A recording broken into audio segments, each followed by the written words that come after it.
होश आ गया। शुक्र है अल्लाह का। जयवदत्त, अम्मी, बाबा, मेरे साथ क्या हुआ था? हम हॉस्पिटल में क्यों हैं? कुछ नहीं जवेरिया, कुछ नहीं। परेशान मत हो, ठीक है? तुम बाग में बेहोश हो गए थे इसलिए यहाँ लेकर आए। मेरा बच्चा, मेरे बच्चे को तो कुछ नहीं हुआ ना? क्या हुआ? कुछ तो बोलिए।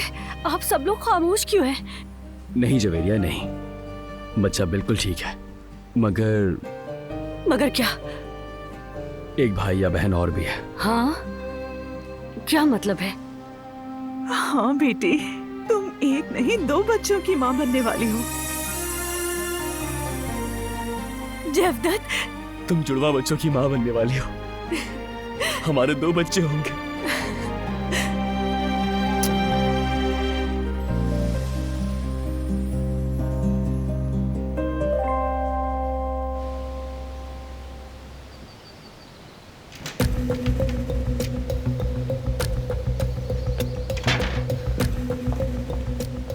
दिलान भाभी,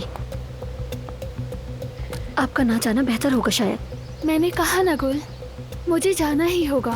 सब यहाँ से बात करना जरूरी है। गुलशा की सच्चाई उसे मालूम होनी ही चाहिए।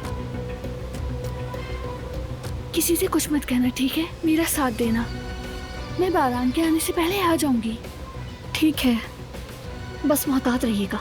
बारान साहब के आने से पहले लौट आइएगा। ठीक है, जल्द मिलते हैं।